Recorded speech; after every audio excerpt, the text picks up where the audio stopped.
Bonjour tout le monde et bienvenue pour un nouveau numéro au cœur de l'aventure. Salut tout le monde, c'est Vince. Alors aujourd'hui, nouvelle vidéo spéciale critique sur une série qui a un petit peu dépassé, certes, puisqu'elle elle date au moins des années 2000, enfin au cours des années 2000 pile pour être exact. Mais bon, d'accord, je sais que c'est pas la série que je préfère, mais je vais quand même en parler parce que une fois, je me souviens, je sais pas si vous vous souvenez, j'avais, comment dirais-je, vous proposer un petit sondage, quel serait le prochain thème que je parlerai dans mes futures vidéos, et vous avez opté pour celui-là, à savoir la série The Batman de l'année 2004. Je ne m'aventurerais pas trop près de ce terrier si j'étais toi. J'en suis moins sûr que toi. Alors, pour bien comprendre, cette série, c'est un petit peu l'opposé de la série animée qui a été diffusée au cours des années 90. D'ailleurs, elle est excellente, celle-là. Mais la série, comment dirais-je, de The Batman, qui a été tournée, enfin, qui est apparue au cours des années 2000. Alors, c'est quand je viens de vous dire, c'est un petit peu l'opposé de la série animée des années 90, parce que déjà, il y a un certain relooking express qui donne un petit côté... flambant neuf, si je puis dire, hein. Mais la série est assez agréable à regarder. D'ailleurs, j'ai vu tous les épisodes des 5 saisons, puisqu'il contient 5 saisons, hein, et j'ai vu tous les épisodes, du premier jusqu'au dernier.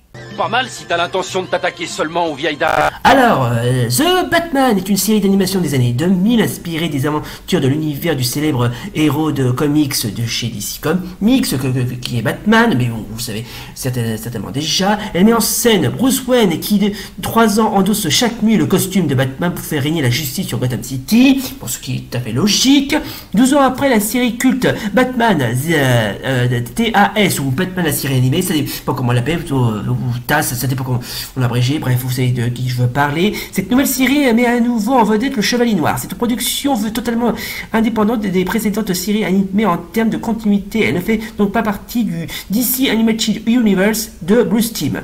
Oui, alors c'est vraiment ce qu'on peut appeler un Batman, mais d'un autre genre, si je puis dire, hein. La série The Batman rompt complètement avec la continuité et l'univers cohérent des séries du DCAU ou DC Comics Animated Universe, comme Batman, la série animée des années 90, avait créé pour accompagner le succès des films de Tim Burton. The Batman a été commenté par prévision de l'éventuel succès de Batman Begins.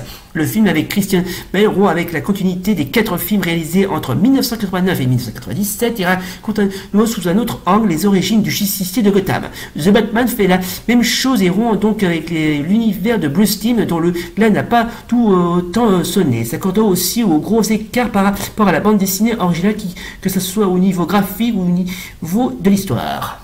Bon, puisqu'on parle de Batman, j'aurais bien aimé, comment dirais-je, faire une vidéo critique sur la série des années 60. Donc voici donc l'intégralité de la série avec Adam West, enfin le regretté Adam West et Burt Ward dans le rôle de Batman et Robin. Mais bon, ça aurait été, comment dirais-je, un sujet un petit peu trop facile. Et puis... Le jour du grenier, on a déjà parlé, enfin, il a juste mentionné le film tiré de la série, mais ça fait comme s'il avait aussi mentionné la série TV, hein. Bon, mais bon, la série TV était bien, mais bon, c'était un petit peu trop parodique à mon goût. Mais bon, on va quand même parler de la série de 2004. Alors, très sincèrement, qu'est-ce que je dois penser de cette série? Eh ben, mine de rien, que je viens de vous dire, elle est plutôt pas mal. Ça donne un petit côté, mais bien jazzé, bien dynamique. C'est vraiment ce qu'on peut appeler, mais c'est du flambant neuf. C'est quasiment du flambant neuf. Ah non, ça va pas du tout. Alors, franchement, ce qui est vachement bien dans cette série, c'est qu'on retrouve tout le roster de l'univers de Batman. Bon, on retrouve le Joker qui a troqué son costard par un espèce de costume de bouffon, mais complètement schizophrène en mode Rasta, quoi, surtout avec le niveau de la coiffure. On retrouve l'homme mystère qui a aussi eu ce qu'on peut appeler une ultime évolution. Idem pour le pingouin qui sera aidé par deux Gaïchai, dont on parlera plus tard. Mais sinon, il y a eu ce qu'on peut pas mal de nouveautés, si je puis dire, hein. Puisqu'on parle de nouveautés, il y a eu pas mal de ce qu'on pourrait appeler de nouveaux personnages qui n'apparaissent pas dans le comics, mais qui a quand même ce qu'on peut appeler fait quand même une apparition. Et pourtant, les personnages emblématiques de Batman sont légendaires. Donc je viens de citer le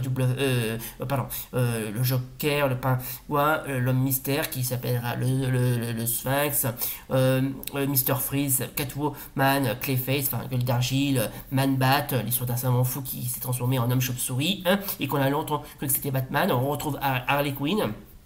Mais on retrouve pas mal de, comment dirais-je, de personnages assez original et qui, comme je viens de vous dire, on fait uniquement leur apparition dans cette série. Alors, j'en ai noté quelques-uns, par exemple les fameux Kabuki Twins, les fameuses deux geisha qui secondent le pingouin. C'est une sorte de femme ninja avec des griffes assez acérées, plutôt badass. Rumeur, c'est une sorte d'un mec qui possède une sorte de costume de camouflage thermo-optique. Non, c'est pas Predator, qui capture des malfrats de Gotham pour ensuite les buter, tout au contraire de Batman. Je crois qu'il y a aussi le Anywhere Man, l'histoire d'un super méchant qui se multiplie à l'aide d'un bracelet. On retrouve pas mal de personnages qu'on retrouve pas très... qu'on trouve, je sais plus si on en trouve quelques-uns dans le comic, enfin je sais pas, je crois qu'il y a Spellbinder, Gearhead, ou encore je crois qu'il y en a un, c'est Chess Master. Alors Chess Master, je sais pas si vous le connaissez, c'est le maître des énigmes qui apparaît pas comment dirais-je dans la série animée des années 90, mais qui apparaît dans la série. Oui, alors quand je viens de vous dire, cette série est vraiment ce qu'on peut appeler l'opposé total de la série animée. On retrouve les personnages principaux de la série animée, mais par contre on ne retrouve pas les autres. Il n'y a pas le pingouin, il n'y a pas non plus Double Face, il n'y a pas l'épouvantail, il n'y a pas non plus Double Face, il n'y a pas non plus Ra's al Ghul, et il n'y a pas non plus comment il s'appelle déjà celui-là, attendez je voulais dire Maxis, mais si au contraire on le croit celui-là, hein. Enfin les autres méchants emblématiques qu'on retrouve pas, c'est l'épouvantail, enfin c'est Scarecrow et Double Face. Ça, je sais pas pourquoi ils ont pas pensé à les mettre ces personnages-là, mais bon. Ah bon, après la série, la série est certes bien, mais bon, qui est un petit, comme je viens de vous dire, c'est vraiment l'opposé total de la série animée des années 90. Hein. Alors, tout ce que les moines m'ont appris, toute leur légende était donc vraie? Alors, au niveau du concept, pour ceux qui connaissent un peu les comics Marvel, on pourrait dire que The Batman est à The Batman The Animated Series de ce que Ultimate Spider-Man est à Spider-Man de l'univers de Marvel Comics. J'en profite également pour faire une dédicace à tous les fans de DC Comics et de Marvel Comics, se dit en passant. C'est-à-dire une réécriture reprenant certaines grandes lignes et en bouleversant d'autres. On retrouve des bribes d'histoires déjà vues dans les comics, voire déjà exploitées dans la série de 1992, tandis que les autres scénarios sont totalement nouveaux. On compte aussi de nombreuses entorses, heureuses ou malheureuses, aux mythes batmaniens, comme l'apparition de Batgirl avant celle de Robin. L'originalité vient surtout du fait que les jeunes années de Batman ont été peu exploitées au cinéma ou à la télévision. Ce qui est vrai d'ailleurs.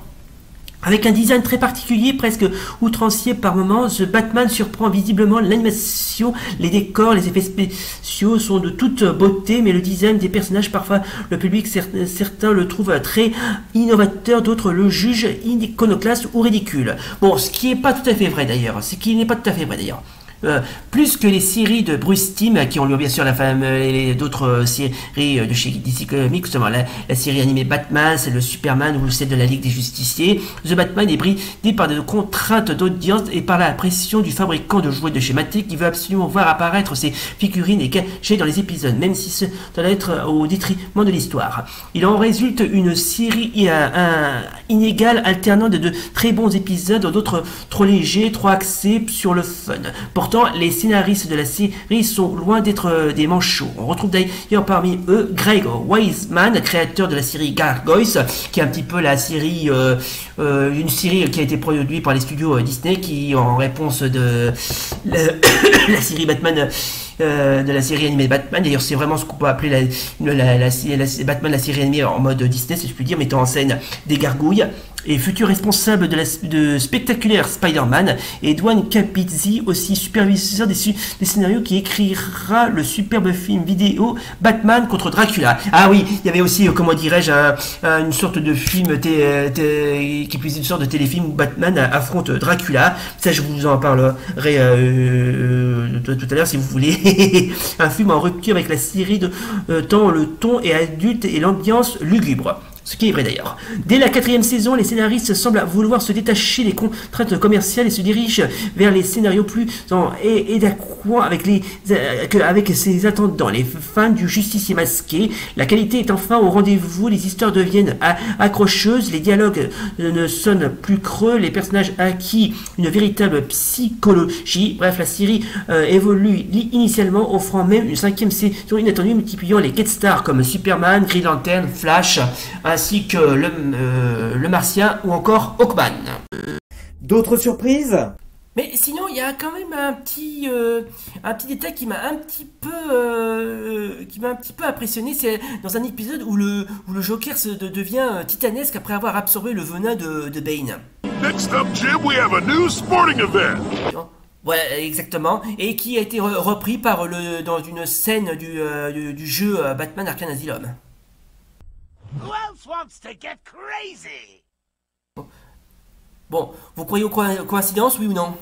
Ah oui, eh ben c'est celui qui dit qu'il est. Ouais, bref, la série The Batman de l'année 2004, puisqu'elle elle est sortie aux alentours de l'année 2004, et je crois qu'elle s'est terminée au cours de l'année 2005, 2006, 2007 et quelques, si je me trompe pas, puisqu'elle contient 5 saisons. Et d'ailleurs, si vous voulez voir, comment dirais-je, l'intégralité de la série, bah pas de problème, je vous trouverai les épisodes, comme ça vous pourrez comment dirais-je, la mater. Bon, je sais que ça vaut pas mieux la série animée des années 90, mais ça va, elle est pas trop mal à regarder. Non, franchement, elle est pas trop mal à regarder. Bon, ça sera tout pour aujourd'hui. Bon, je n'ai pas dit grand chose sur cette série, mais bon, j'aurais pu, comment dirais-je, parler de d'autres séries de l'univers de chez DC Comics. Par exemple, j'aurais pu aussi, comment dirais-je, faire une petite aparté d'une autre série Batman qui avait eu le jour au cours des années 70, mais qui a été produit par Filmation. Mais bon, ça c'est bien, mais bon, c'est